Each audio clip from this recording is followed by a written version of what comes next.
Hello everyone, जैसा कि हम लोग चैप्टर पढ़ रहे थे एनसीईआरटी का chapter number 4 moving charges and magnetism. Moving charges and magnetism में हम लोगों ने जो है लास्ट लेक्चर में magnetic field, concept of magnetic field हम लोगों ने डिस्कस किया था। इसके बाद जो है बायोट-सेवर्ट्स लॉ के बारे में इंट्रोड्यूस हुए थे। बायोट-सेवर्ट्स लॉ के साथ साथ जो हम लोगों ने मैग्नेटिक फील्ड की यूनिट्स और उसके डायमेंशंस वगैरह भी कवर अप कर लिए थे लास्ट क्लास में। इसी के साथ साथ जो है screw right hand screw rule भी हम लोगों ने सीखा था। इसी सीरीज़ में आगे हम लोग कंटिन्यू करने वाले हैं comparison of Biot-Savart's law with the Coulomb's law, यानी कि कूलॉम्स लॉ के साथ बायोट-सेवर्ट्स लॉ का क्या रिलेशन है, यानी कि उसमें क्या सिमिलरिटी है और क्या डिससिमिलरिटीज़ हैं, ये सारी चीज़ें हम लोग जानेंगे। तो सबसे पहले हम लोग बात करते हैं कि बायोट-सेवर्ट्स लॉ और कूलॉम्स लॉ, ठीक है, इन दोनों में क्या सिमिलरिटीज़ हैं। सिमिलरिटीज़ को पहले देखते हैं। बेसिकली अगर हम देखें बायोट-सेवर्ट्स लॉ के अकॉर्डिंग, यानी कि बायोट-सेवर्ट्स लॉ के अकॉर्डिंग अगर देखा जाए तो dB is equal to mu not upon 4 IDL sine theta upon R square. और अगर कूलॉम्स लॉ के अकॉर्डिंग देखा जाए, Coulomb's law electrostatic field will be equal to, that is DE is equal to 1/4 epsilon not DQ upon R square. ठीक है, तो अगर हम इसमें सिमिलैरिटीज़ की बात करें कि यानी कि इसमें क्या सिमिलैरिटीज़ हैं, तो सिमिलैरिटीज़ की बेसिस पे अगर हम देखें तो दोनों जो है किस पे डिपेंड है, दोनों इन्वर्स स्क्वायर लॉ हैं, यानी कि दोनों जो है सोर्स से जो जिस पोजीशन पे भी हमें या तो मैग्नेटिक फील्ड या इलेक्ट्रिक फील्ड फाइंड करना है, सोर्स से उसकी पोजीशन के डिस्टेंस के इन्वर्स स्क्वायर के इन्वर्सली प्रोपोर्शनल है। ठीक है, तो इसमें ये सबसे कॉमन पॉइंट हमारा ये चीज़ हो गया कि दोनों क्या है, इन्वर्स स्क्वायर लॉ को फॉलो करते हैं, यानी कि दोनों जो है सोर्स के उस पर डिपेंड करते हैं। दूसरी चीज़ क्या है, दूसरा पॉइंट क्या है, दोनों लॉन्ग रेंज की फील्ड्स हैं, यानी लॉन्ग रेंज के जो फोर्सेस होते हैं, ठीक है, उनके लिए एप्लीकेबल है। यानी कि जो बायोट-सेवर्ट्स लॉ है और कूलॉम्स लॉ है, ये मैग्नेटिक फील्ड के लिए, इलेक्ट्रिक फील्ड के लिए, दोनों क्या है, लॉन्ग रेंज फील्ड है, यानी कि दोनों लॉन्ग रेंज फील्ड के लिए एप्लीकेबल हैं। तीसरी चीज़ क्या है, प्रिंसिपल ऑफ सुपरपोजिशन दोनों पर एप्लीकेबल होता है, यानी कि चाहे मैग्नेटिक फील्ड हो चाहे इलेक्ट्रिक फील्ड हो, दोनों पर प्रिंसिपल ऑफ सुपरपोजिशन एप्लीकेबल होता है। तो ये 3 पॉइंट हो गए उनमें सिमिलैरिटीज़ की। अब इसके बाद से अगर हम उनमें डिससिमिलरिटीज़ की बात करें, डिफरेंसेस की बात करें कि उसमें क्या डिफरेंसेस हैं, तो सबसे पहले हम लोग बात करेंगे कि जो आपका बायोट-सेवर्ट्स लॉ है, यानी कि magnetic field depends upon the vector source, यानी कि ideal is the vector source, और यहाँ पर इलेक्ट्रिक फील्ड जो है वो किस पर है, scalar source, that is DQ पर जो है डिपेंड करता है। यानी कि कहने का मतलब है कि जो मैग्नेटिक फील्ड है वो जनरेट होता है किससे, वेक्टर सोर्स से। यानी कि अगर डिफरेंस की बात करें, दोनों में डिफरेंस क्या है, तो मैग्नेटिक फील्ड वेक्टर सोर्स से प्रोड्यूस होता है, vector source that is ideal से प्रोड्यूस होता है, और वहीं पर आपका electric field that is DE scalar source से प्रोड्यूस होता है, scalar source that is DQ।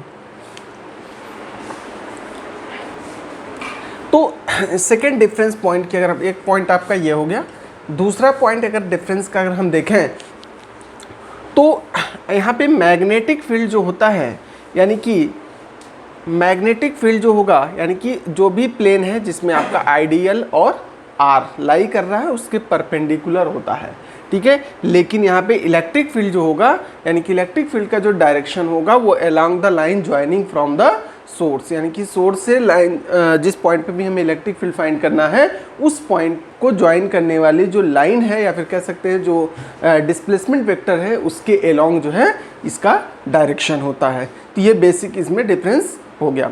दूसरी चीज़ क्या है कि बायोट-सेवर्ट्स लॉ में आपने देखा कि जो मैग्नेटिक फील्ड है वो किस पे, साइन थीटा पर डिपेंड करती है, यानी कि साइन थीटा के प्रोपोर्शनल होता है। लेकिन यहाँ पे इलेक्ट्रिक फील्ड में ऐसा कोई प्रोपोर्शनलिटी नहीं होती है, ऐसी कोई डिपेंडेंसी नहीं होती। यानी कि बायोट-सेवर्ट्स लॉ के अकॉर्डिंग अगर हम देखें, यानी कि एक छोटा सा एलिमेंट हमने ले लिया यहाँ से, ये R डिस्टेंस पर यहाँ पर हमें मैग्नेटिक फील्ड निकालनी है और ये जो है आपका आइडियल है, तो इसमें किस पर डिपेंडेंसी है? साइन थीटा पे, यानी कि ये जो इसके बीच का जो ये एंगल होता है करंट एलिमेंट और पोजीशन या डिस्प्लेसमेंट वेक्टर के बीच का जो एंगल होता है उनके बीच उस पर डिपेंड करता है कौन? Magnetic field. बट यहाँ पे इलेक्ट्रिक फील्ड में ऐसा कोई डिपेंडेंसी नहीं है। तो ये 3 पॉइंट हो गए डिफरेंस के, ये 3 डिफरेंसेस इसमें कॉमन है। इसके बाद से रिलेशन की अगर हम बात करें, relation between mu not, epsilon not and speed of the light, इनमें क्या डिफरेंसेस होते हैं, इनमें क्या कॉमन रिलेशंस होते हैं, तो आइए देखते हैं। अगर हम रिलेशन की बात करें, यानी कि relation between mu not, epsilon not and C, तो बेसिकली म्यू नॉट क्या होता है? 4 पाई इंटू 10⁻⁻⁷, और यहाँ पे इसकी यूनिट हो जाएगी आपकी टेस्ला मीटर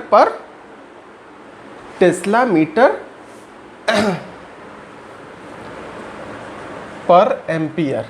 उसी तरह से अगर हम एप्सिलॉन नॉट की अगर बात करें, 1/4 पाई एप्सिलॉन नॉट की अगर हम बात करें, ये होता है 9 इंटू 10⁹, इसकी वैल्यू 9 इंटू 10⁹। इसकी SI unit newton metre square पर कूलम स्क्वायर।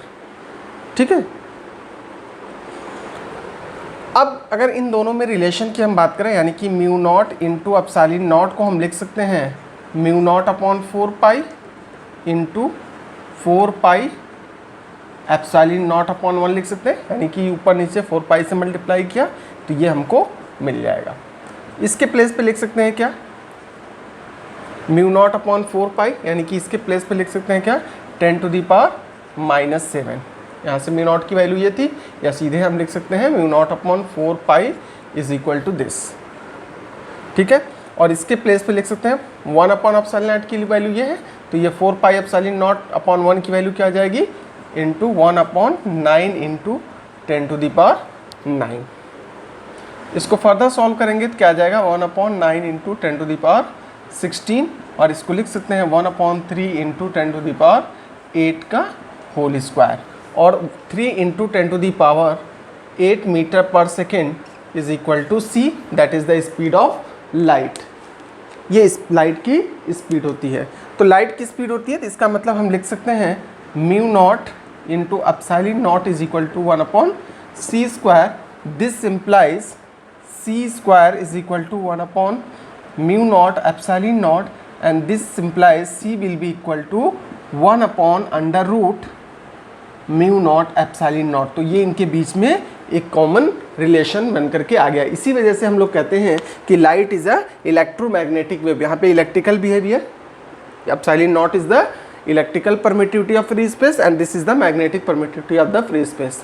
यानी कि लाइट जो है इलेक्ट्रिकल और मैग्नेटिक दोनों बिहेवियर को शो करता है, यानी कि दोनों पर तरह के मटेरियल मीडियम पे डिपेंडेंसी इसकी होती है, मतलब कि इसके पास दोनों तरह की प्रॉपर्टीज़ होती हैं। इस वजह से हम कहते हैं light is a electromagnetic wave and that's why it doesn't require any medium for its propagation, यानी कि कोई मटेरियल मीडियम की रिक्वायरमेंट नहीं होती है।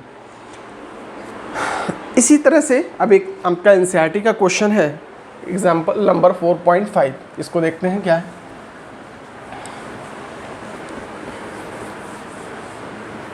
NCERT example number 4.5। 4.5 में आपको क्या दे रखा है? डेल्टा एल की वैल्यू दे रखी है, जिसको हम डीएल चाहे तो लिख सकते हैं, क्योंकि डीएल से हम लोग ज़्यादा फेमिलियर हैं। उस क्वेश्चन में आपको दे रखा है डेल्टा एल या D L is equal to delta X I cap. इसको हम लिख सकते हैं डी एक्स आई कैप भी लिख सकते हैं। ठीक है। और दूसरी चीज़ें आपको दे रखी है इसमें, जैसे कि आपका एक फिगर कुछ इस तरह से, दैट इज़ आई कैप, यानी कि इसको लिख सकते हैं X axis, this is Y axis, और ये आपका origin, this is the D X. और यहाँ से इस point, this is the point P, और इसकी पोजीशन आपको दे रखी है क्वेश्चन में 0.5 मीटर, 0.5 मीटर। तो क्वेश्चन में आपको ये दे रखा है, dx की वैल्यू दे रखी है और साथ में आपको I दे रखा है, दैट इज करंट की वैल्यू दे रखी है 10 एम्पियर। इसी के साथ जो है आपको R की value, that is distance of the source, position of the point where we have to find magnetic field from the source. तो dx सोर्स से इसमें करंट जो जा रही है, I करंट जा रही है। तो R की वैल्यू यहाँ पे 0.5 मीटर है, दे रखा है 0.5 मीटर जी। और यहाँ पर डेल्टा x या dx, इसकी वैल्यू जो है वो गिवन है आपको 1 सेंटीमीटर, या लिख सकते हैं इसको 10⁻⁻² मीटर। अब हमें फाइंड करना है, to find magnetic field at, यानी कि dB निकालना है आपको सीधे, या मैग्नेटिक फील्ड कह सकते हैं dB एट पॉइंट P पर मैग्नेटिक फील्ड आपको फाइंड करना है। सीधे बायोट-सेवर्ट्स लॉ लगाएंगे, dB इज इक्वल टू क्या आ जाएगा, μ0/4π into IDL sine theta upon R²। यहाँ पे थीटा ध्यान देखिए, इसके बीच में एंगल कितना है, 90 डिग्री। करंट एलिमेंट ये है और ये आपका पोजीशन है, तो थीटा की वैल्यू यहाँ पे क्या आ जाएगा, 90 डिग्री, यानी कि μ0/4π IDL साइन 90 अपॉन R²। μ0 की वैल्यू हम लिख सकते हैं 4π इंटू 10 या इस पूरे की वैल्यू हम लिख सकते हैं सीधे 10⁻⁻7 इंटू I की वैल्यू दे रखी है 10 एम्पियर, DL की वैल्यू दे रखी है आपको यहाँ पे dx, दैट इज 10⁻²। साइन 90 की वैल्यू हो जाएगी 1 अपॉन R² की वैल्यू आपको दे रखी है, दैट इज 0.5 होल स्क्वायर। ठीक है, अब इनको सॉल्व करने के बाद से सीधे सीधे आप इनको जब सॉल्व करेंगे तो this will be equal to 10⁹ और ये हो जाएगा 10⁻⁻8 अपॉन 0.25। इसको और क्या लिख सकते हैं, दैट इज 10⁻⁻8 अपॉन 25 इंटू 10⁻⁻2। ये ऊपर चला जाएगा, that is 100 into 10⁻⁻8 upon 25। Solve करेंगे, यह आ जाएगा 4 into 10⁻⁸ Tesla. This will be the answer. ठीक है, तो इस न्यूमेरिकल का बस छोटा सा सॉल्यूशन था, इस तरह से यहाँ पे इसका आंसर फाइंड आउट कर सकते हैं। और ये क्वेश्चन ध्यान रखिए CBSE 2019 में आपके बोर्ड एग्जाम में पूछा जा चुका है सेम क्वेश्चन। ठीक है, तो इसलिए इस क्वेश्चन की इंपॉर्टेंस अपने आप में बहुत ज़्यादा है, इसको आपको ध्यान रखना है। इसके बाद से नेक्स्ट है हमारा टॉपिक। अच्छा, इसमें अगर हम डायरेक्शन की बात करें कि इसका डायरेक्शन क्या होगा, तो डायरेक्शन के लिए हम बेसिकली अगर देखें, डायरेक्शन जो होता है वो IDL के डायरेक्शन में होता है, यानी कि DL क्रॉस R के डायरेक्शन में होता है। तो DL का डायरेक्शन हमारा ये है और R आपका इस डायरेक्शन में है। तो इनकी यानी कि इसके अकॉर्डिंग जो है, अगर इसकी डायरेक्शन देखें तो this is the positive x axis and this is the positive y axis. तो यहाँ पे अगर हम देखें right hand thumb rule use कर लें, right hand thumb rule use करके हम क्या फाइंड आउट कर सकते हैं, क्रॉस प्रोडक्ट का डायरेक्शन फाइंड कर सकते हैं। तो इस तरह से अगर हम अपने पाम को रखें और इसको फोल्ड करें तो इसके डायरेक्शन में, तो ये आपको आउटवर्ड डायरेक्शन में देगा, यानी कि पॉजिटिव z डायरेक्शन में। तो डायरेक्शन इसका हो जाएगा क्या, डायरेक्शन पॉजिटिव z डायरेक्शन, इसका डायरेक्शन हो जाएगा पॉजिटिव z डायरेक्शन। ठीक है, इसी के साथ नेक्स्ट टॉपिक हमारा है magnetic field on the axis of a circular current loop, यानी कि सर्कुलर करंट लूप के पर जो है मैग्नेटिक फील्ड क्या होगा।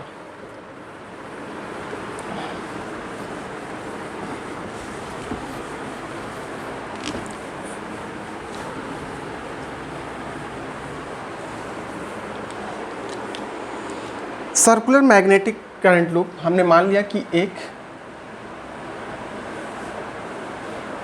ये आपका y z and this is the x axis. y z plane में, यानी कि ये हमारा एक प्लेन है, दैट इज y z। इस प्लेन में हमने क्या लेट कर लिया, एक सर्कुलर लूप इमेजिन कर लिया। ठीक है। इस सर्कुलर लूप की अगर हम बात करें, इसको थोड़ा सा इस तरह से इमेजिन करेंगे।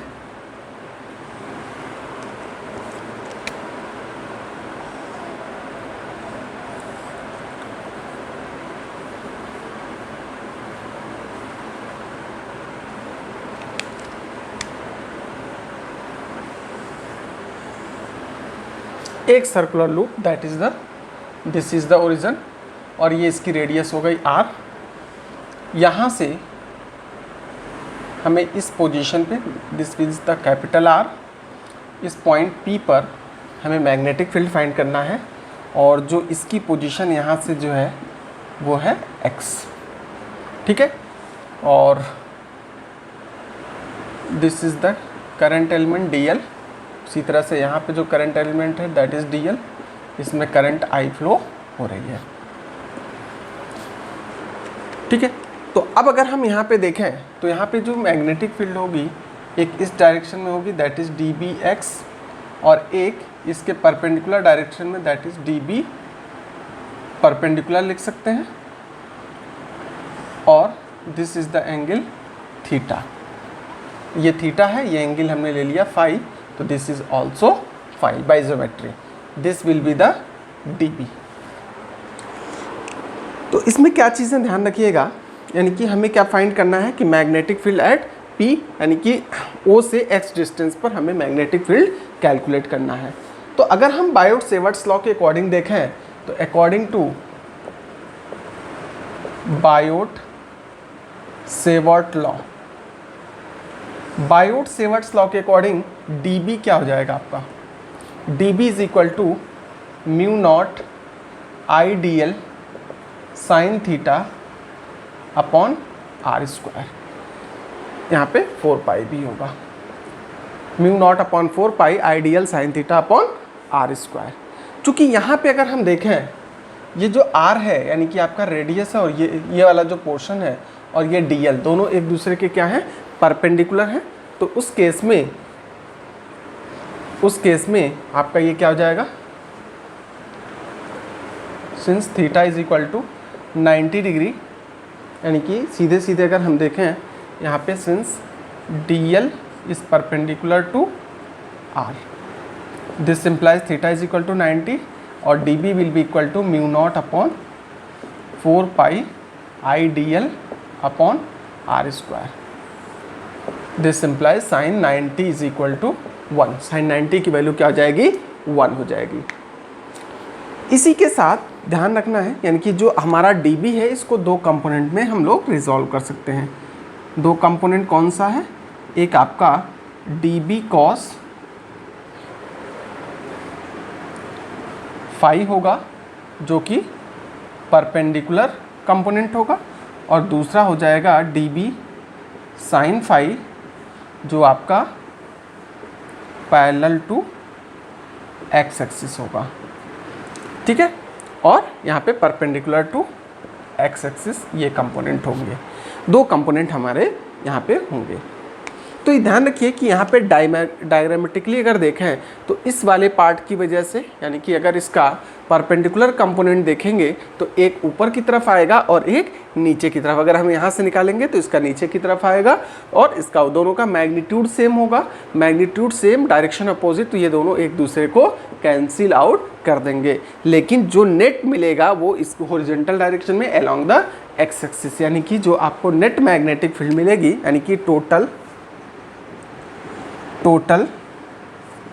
मैग्नेटिक फील्ड dB x के अलोंग होगी, ठीक है। और dB x के अलोंग अगर नेट मैग्नेटिक फील्ड की अगर हम बात करें that is equal to dB x, और x के अलोंग इसको हम लिख सकते हैं dB y, and this is या dB perpendicular dB x।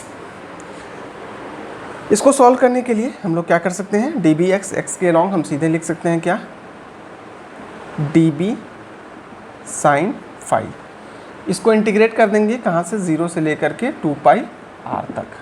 Sign phi की वैल्यू यहाँ से क्या जाएगी, sine phi is equal to perpendicular upon hypotenuse that is r upon r।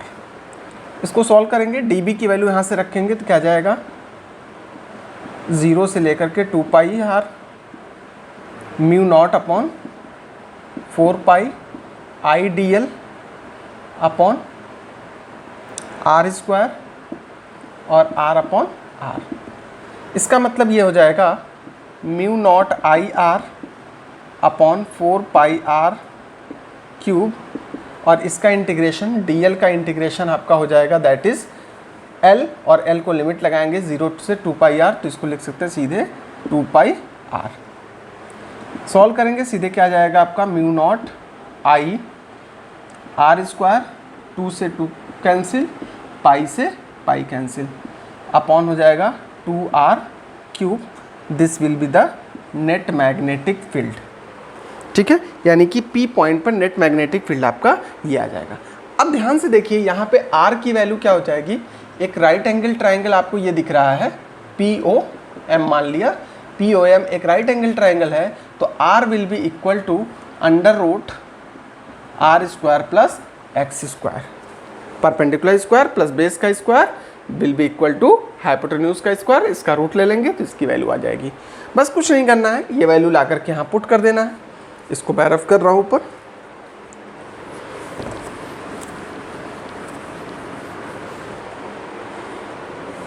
तो ये हो जाएगा आपका B is equal to mu naught I R square upon 2 R square plus X square की पावर 3/2। अब इसमें if n number of turns, if n is equal to number of turns, अगर इस लूप में n नंबर ऑफ टर्न्स है तो इसमें क्या जाएगा, b की वैल्यू मॉडिफाई हो जाएगी that is mu naught n I R square upon 2 R square plus X square to the power 3/2। इसमें केसेस होंगे,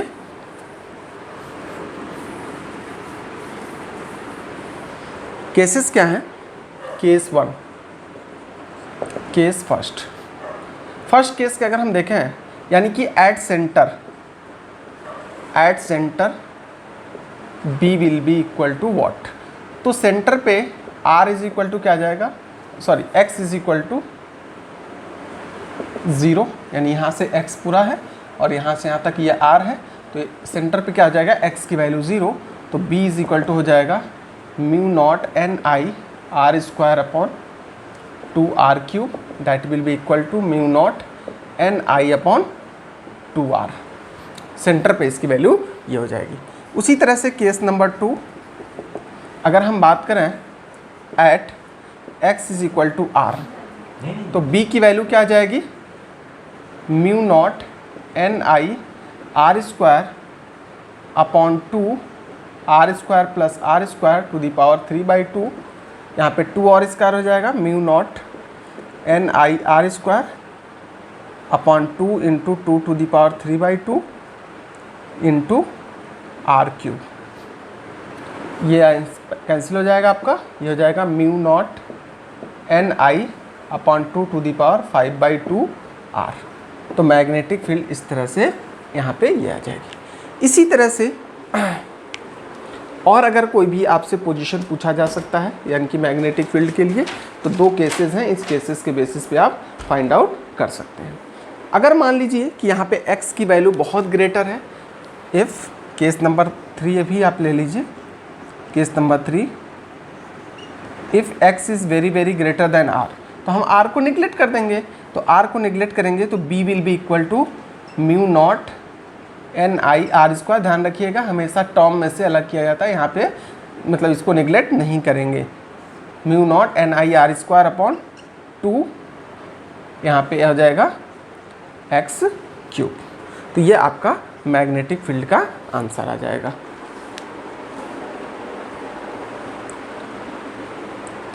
इसी तरह से अगर हम मैग्नेटिक फील्ड लाइंस की बात करें, magnetic field lines of a circular loop, किसी सर्कुलर लूप के लिए मैग्नेटिक फील्ड लाइंस क्या होगा, चलिए देखते हैं।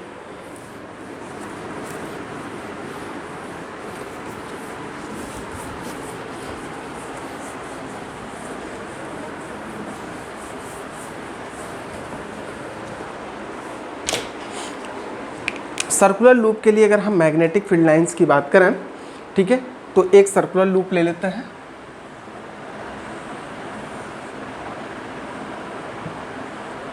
इसमें इस तरह से करंट इसमें फ्लो हो रही है। इसका अगर हम मैग्नेटिक फील्ड लाइंस ड्रॉ करेंगे तो जो इसकी मैग्नेटिक फील्ड लाइंस आएंगी वो जो है आपका सेंटर में देखेंगे कुछ इस तरह से, उस तरह से, उसके बाद इधर की तरफ ऐसे ऐसे, और यहाँ पर यानी कि इसके लूप के ज़्यादा क्लोज जाएंगे तो यहाँ पे कॉन्सेंट्रिक सर्कल्स फॉर्म होंगे। उसी तरह से यहाँ पर भी आपका इस तरह से, और लूप्स के जैसे ही यानी कि क्लोज पहुँचेंगे तो यहाँ पे कॉन्सेंट्रिक सर्कल्स फॉर्म होंगे। ठीक है, this portion is the north pole and this is the south pole. ठीक है, तो इसमें क्या होगा, यानी कि line of force near the wire, अगर हम वायर की बात करेंगे तो near the wire are almost concentric circle. इसमें एक पॉइंट क्या है, ये दोनों कॉन्सेंट्रिक सर्किल यानी कि वायर के बहुत क्लोज जब पहुंचेंगे तो वहाँ पे कॉन्सेंट्रिक सर्किल्स के फॉर्म में होता है। और सेंटर पे अगर देखें तो स्ट्रेट लाइन या इनकी अप्रॉक्सीमेटली स्ट्रेट लाइन होती है, और जो भी होंगी लाइन्स होंगी वो एक दूसरे के पैरेलल होती हैं। तो इससे कंक्लूजन क्या निकलता है, यानी कि मैग्नेटिक फील्ड जो है सेंटर पे क्या होता है, यूनिफॉर्म। यानी कि अगर पैरेलल लाइंस हैं, मैग्नेटिक फील्ड लाइंस पैरेलल हैं, तो इसका मतलब यूनिफॉर्म होगा, यानी कि यूनिफॉर्म मैग्नेटिक फील्ड यहाँ पे फॉर्म होगा। अगर हमें रूल्स देखना है, यानी कि कैसे magnetic field lines find out करेंगे, magnetic field lines find out करने के, या मैग्नेटिक फील्ड का जो डायरेक्शन है उसको फाइंड करना है आपको। ठीक है, तो वो कौन से रूल्स होंगे, तो सबसे पहला जो रूल होता है right hand thumb rule. Right hand thumb rule क्या कहता है, यानी कि अगर आपको डायरेक्शन फाइंड करना है, इसको हम राइट हैंड पाम रूल भी कहते हैं।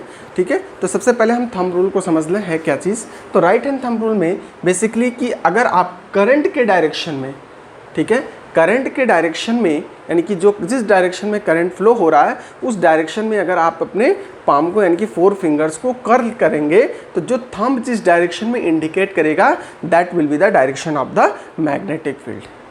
ठीक है, तो उसी तरह से अगर हम देखें पाम रूल में भी क्या है, पाम रूल में जैसे अपने पाम को स्ट्रेच करेंगे और इसको जो है हम करंट के डायरेक्शन में स्ट्रेच करेंगे तो इसके जो परपेंडिकुलर डायरेक्शन होगा तो इसके परपेंडिकुलर डायरेक्शन में आपको जो है मैग्नेटिक फील्ड का डायरेक्शन मिलेगा, यानी कि इसके परपेंडिकुलर डायरेक्शन में आपको मैग्नेटिक फील्ड मिलेगा। इसी तरह से नेक्स्ट आपका रूल है क्लॉक रूल। क्लॉक रूल क्या कहता है,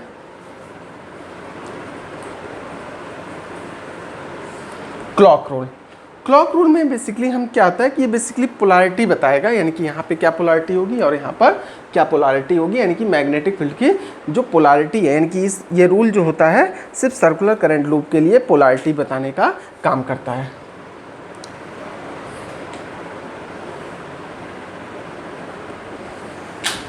ये आपका नॉर्थ पोलैरिटी को इंडिकेट करता है।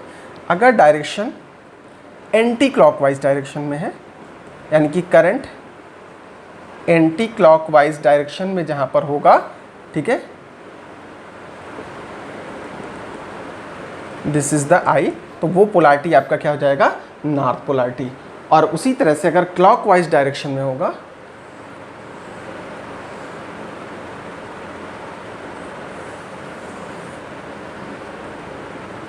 यानी कि clockwise direction, this is also I, clockwise direction में अगर करंट जहाँ पर होगा वो आपका साउथ पोलैरिटी इंडिकेट करेगा। तो इस तरह से हम क्लॉक रूल से भी और राइट हैंड थंब रूल से भी डायरेक्शन फाइंड कर सकते हैं। अब जैसे यहाँ पर हम देखें तो यहाँ पे क्या है, एंटी क्लॉकवाइज, तो this will be the north polarity, और यहाँ पे क्या है clockwise, this will be the south polarity. तो इस तरह से नॉर्थ और साउथ पोलैरिटी हम फाइंड आउट करने के लिए यूज़ करते हैं इसका। क्लियर। इसी के साथ एनसीईआरटी का एग्जाम्पल नंबर 4.6 देख लेते हैं। 4.6 इंपॉर्टेंट क्वेश्चन है, ठीक है, इसको देखते हैं।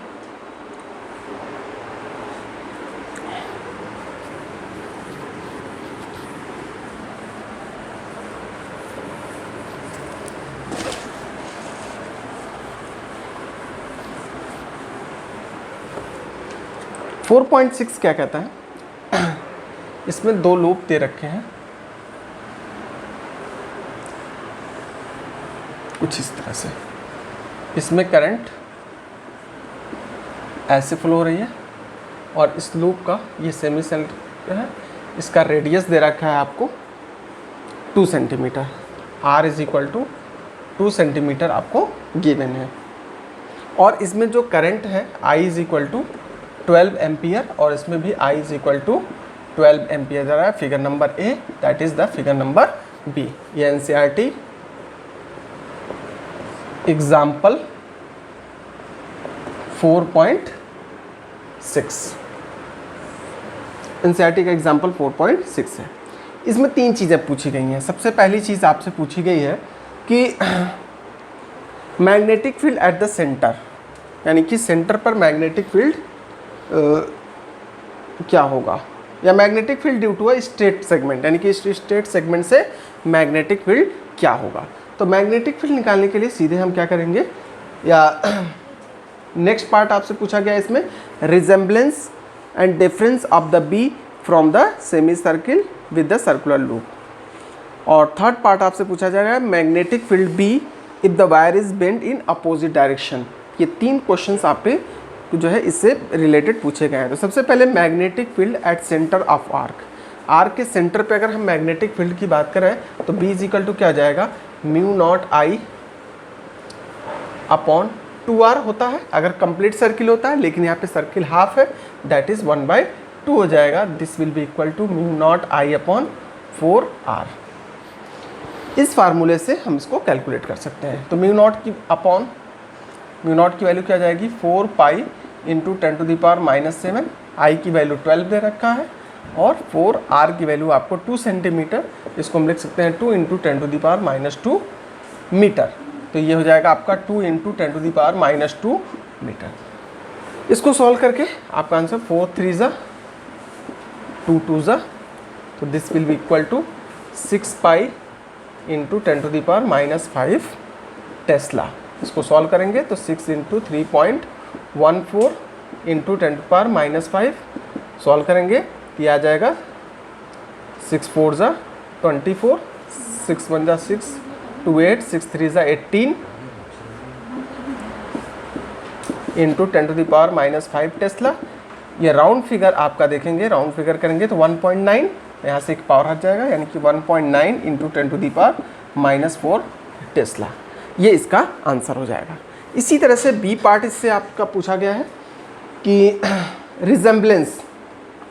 अच्छा, इसमें डायरेक्शन की अगर हम बात करें तो डायरेक्शन अगर आपको निकालना है, ये एक्स एक्सिस का डायरेक्शन है और यहाँ पर देखना है इस डायरेक्शन में, तो इसको सीधे अगर हम इसका डायरेक्शन फाइंड करेंगे तो हम यहाँ पे right hand thumb rule use कर सकते हैं। तो इसमें करंट का जो डायरेक्शन अगर हम यहाँ पर देखेंगे तो ये क्या होगा, इनवर्ड होगा towards the plane of paper, यानी कि कुछ इस तरह से इसका डायरेक्शन होगा। यहाँ पर अगर हम देखेंगे तो इसका डायरेक्शन ये होगा। ठीक है, तो डायरेक्शन क्या जाएगा, perpendicular to plane and inward of plane of paper, ये इसका डायरेक्शन हो जाएगा। सेकंड पार्ट आपको इस क्वेश्चन में पूछा गया है कि क्या रिजेम्बलेंस होगा, यानी कि डिफरेंस होगा, यानी कि अगर सेमी सर्किल ले लें या कंप्लीट सर्किल ले लें तो उसमें उस पर क्या डिफरेंस आएगा। तो ध्यान रखिए थ्रू आउट, यानी कि चाहे आप यहाँ निकालिए, चाहे यहाँ निकालिए, चाहे यहाँ निकालिए, जो भी मैग्नेटिक फील्ड आएगी, यानी कि R डिस्टेंस पर अगर आप यहाँ से लेंगे, यहाँ से R डिस्टेंस पे लेंगे या यहाँ से R डिस्टेंस पे लेंगे, तो जो आपको मैग्नेटिक फील्ड आएगा वो लगभग सब में सेम आएगा। यानी कि कह सकते हैं कि for all segment magnetic field will be equal to 1.9 into 10⁻⁴ tesla and will be, इस direction will be the normally into the plane of paper, यानी कि जो आपका प्लेन ऑफ पेपर है उसके अंदर नॉर्मली डायरेक्शन में रहेगा। थर्ड पार्ट आपसे पूछा जा रहा है कि मैग्नेटिक फील्ड क्या होगा अगर वायर अपोजिट डायरेक्शन में बेंड किया गया हो, यानी इसको इस डायरेक्शन में बेंड किया गया हो और इसको इस डायरेक्शन में बेंड किया गया हो तो क्या इफेक्ट पड़ेगा। तो ध्यान रखिए मैग्नेटिक फील्ड, यानी कि जैसे ये क्वेश्चन आपका दिख रहा है इस डायरेक्शन में और ये अपोजिट डायरेक्शन में है, तो यहाँ पर जो आएगा वही वैल्यू यहाँ पर भी आएगी, मैग्नीट्यूड सेम रहेगा। लेकिन यहाँ पर अगर आप देखेंगे तो यहाँ पर क्या होगा, यानी कि अगर इसको हम थोड़ा सा राइट हैंड थंब रूल को थोड़ा सा मॉडिफाई कर लें, यानी कि ये थंब को हम किस डायरेक्शन में रख सकते हैं, करंट के डायरेक्शन में। इसको अपने अकॉर्डिंग हम चेंज कर सकते हैं, किसी को भी करंट बना सकते हैं और किसी को भी मैग्नेटिक फील्ड इंडिकेट करा सकते हैं। तो अगर मान लीजिए हमने इसको करंट के डायरेक्शन में रखा तो ये क्या हो जाएगा, फिंगर्स आउटवर्ड आते हुए दिख रही हैं, यानी कि यहाँ पर जो मैग्नेटिक फील्ड होगा वो आउटवर्ड डायरेक्शन में हो जाएगा और मैग्नीट्यूड क्या रहेगा, सेम रहेगा, सेम फार्मूला यूज होगा, मैग्नीट्यूड सेम आएगा। इसी तरह से एग्जाम्पल 4.7,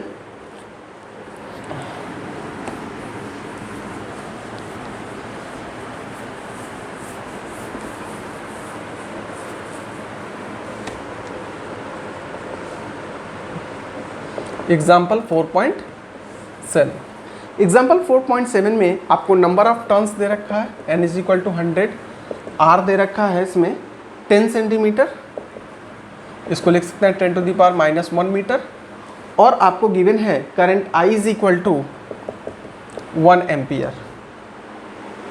पूछा जा रहा है मैग्नेटिक फील्ड एट सेंटर, यानी कि B सेंटर पर क्या होगा, मैग्नेटिक फील्ड सेंटर पे क्या होगा, तो B इज इक्वल टू सीधे सीधे mu naught NI upon 2R, formula use करिए, आंसर आ जाएगा।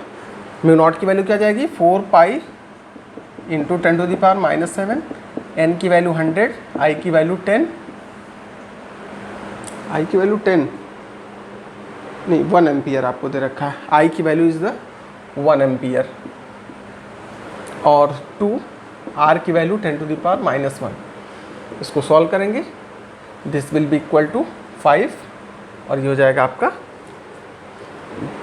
यानी कि सीधे सीधे इसको सॉल्व करेंगे तो 2 से 2 कैंसिल हो जाएगा, दैट इज़ 2 पाई इंटू ये हो जाएगा 5, और ये ऊपर जाएगा तो 6, तो